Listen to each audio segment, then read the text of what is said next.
That's 3 days on the trot we've had chips. Are you complaining? Well, I'm just saying, you know, it's nice to have a home-cooked meal once in a while. I've been baking fairy cakes for Sophie's party all afternoon. Hey, Mum, can you bring us back some cakes? Hey, yeah, and some crisps, and some of them real little sands with no crusts on. Yeah. Shall I see if she's got any toffee apples for bonfire night as well, eh? Yeah, she's a top bird, So, how's your day been? Yeah, all right.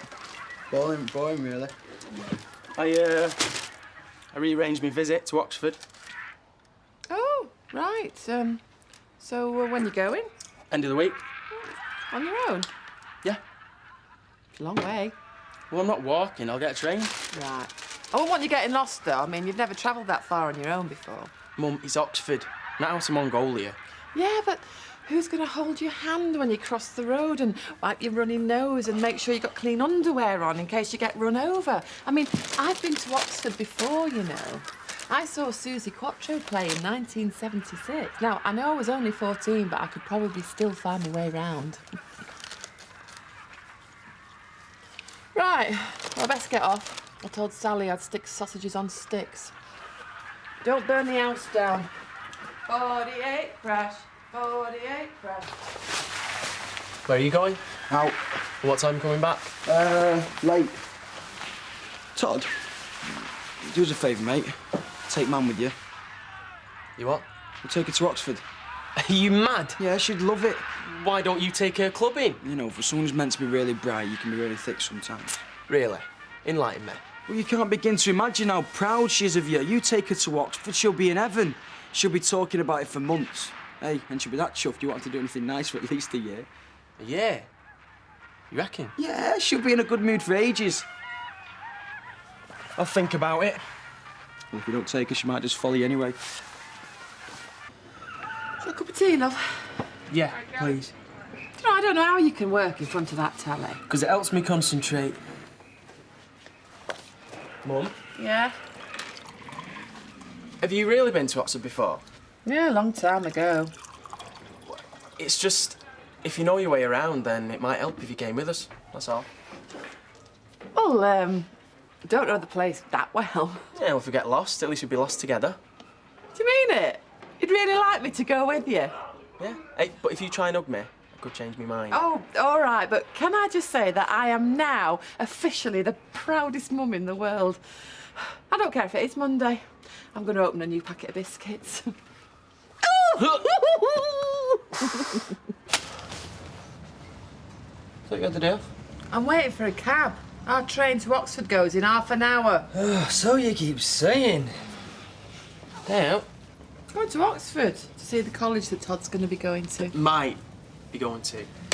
Vernon, if you can't be back here in 5 minutes to take 2 customers to Piccadilly Station, then take a bit longer and you can pick up your P45 instead, OK? Here, bacon butty. Unless you prefer to chew people's heads off all day. I thought you got university, not college. The colleges are the university. Huh? Clear as mud. Listen, I've just been speaking to Tyrone. He said you had to go at him just now. He deserved it, so just get off my case. Oi, Vic, you want a shouting match? I'll send Karen round. You want to tell me what's going on or what? Nothing. I'll take you now, Steve's back. Listen, I meant to ask you, did you drop them cab rents off her? I'll take that as a yes. Hello. What's the news from Oxford? I'm not going. I won't get the grades. Rubbish. Why ever not? Because he's too busy messing around with that young lass. Is that right? Well, you can always make out lost time. Maybe. What about you? When are you going back? I think it's more of an if rather than when. Oh, right.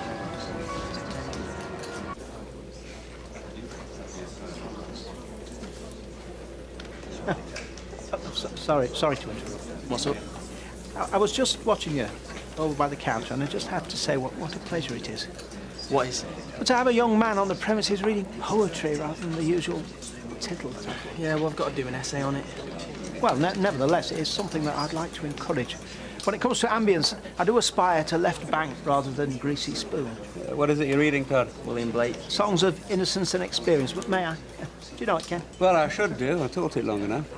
Ah, yes. Love seeketh not itself to please, nor for itself hath any care. the clod and the pebble. Exactly. And which of you do you think, Ken? Well, I'd like to think I was the clod.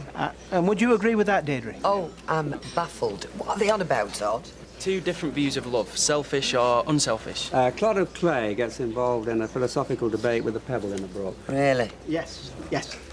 The clod of clay says, love seeketh not itself to please, while the cynical pebble says, love seeketh only self to please.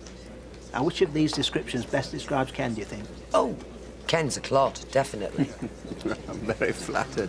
But actually, the truth is probably somewhere between the two, which is the point of the poem, don't you think, Todd? Well, I'd just say it was off its head. Well, a lot of his contemporaries thought he was mad, actually. Yeah, not just his contemporaries.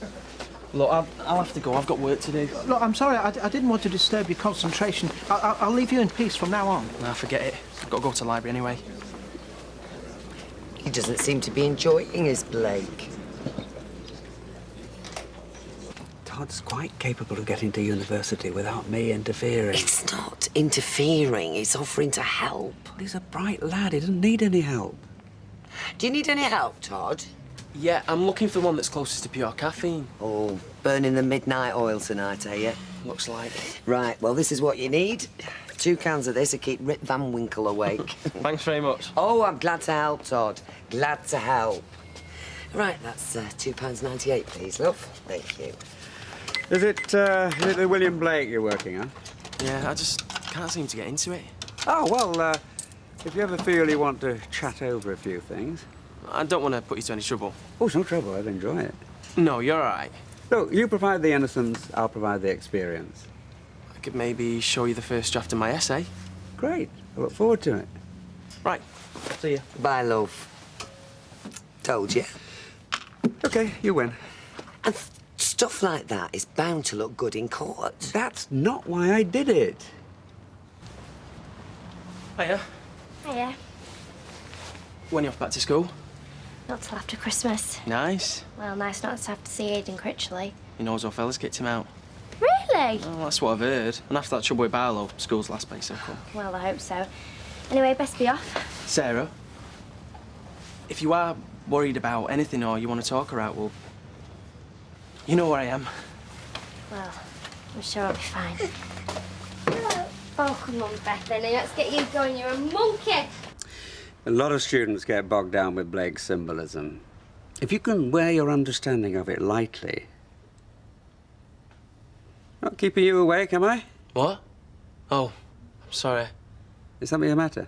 No, it's nothing really. Well, we're not going to get very far like this. Is it a problem at home? No. Girlfriend trouble? It's usually one of the two.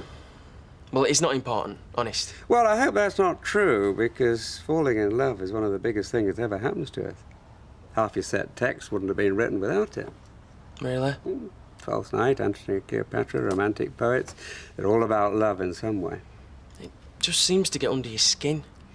Mark Antony threw away an empire over a woman. So how do you stop it getting to you? Look, if you just keep your feet on the ground, let it breathe, and try not to make too many plans, and it'll last longer that way.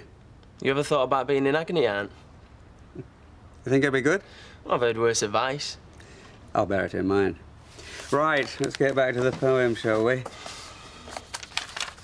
It puts off burglars. Ken. The Duchess of Malfi. 2,000 words. Well, I'm impressed. You're turning into a one-man essay factory. Has to be in on Wednesday, yeah? I'll read it now and we can meet up after school if you like. Yeah, fine. See you then. See you. Sorry to interrupt. Sorry, what can I get you? 2 tea, please. You're not doing your college work in here, surely? It's easier doing it here than with Fizz and Maria banging about the flat. Well, you know, my front room's hardly ever used if you wanted somewhere quiet to work. Well, do you mean it? Of course I do. I'll drop a spare key in if you like. That'd be fantastic. Oh, thanks, Emily. Oh, you're welcome. Nice to be able to help. Yeah, I'm supposed to be helping Todd with his English essays, but I don't think I can teach the lad anything. He's really exceptional, you know. Oh, well, don't tell Eileen. Her head's big enough already. Do you know, if she swells with pride anymore, she'll not fit through that door. Thank you.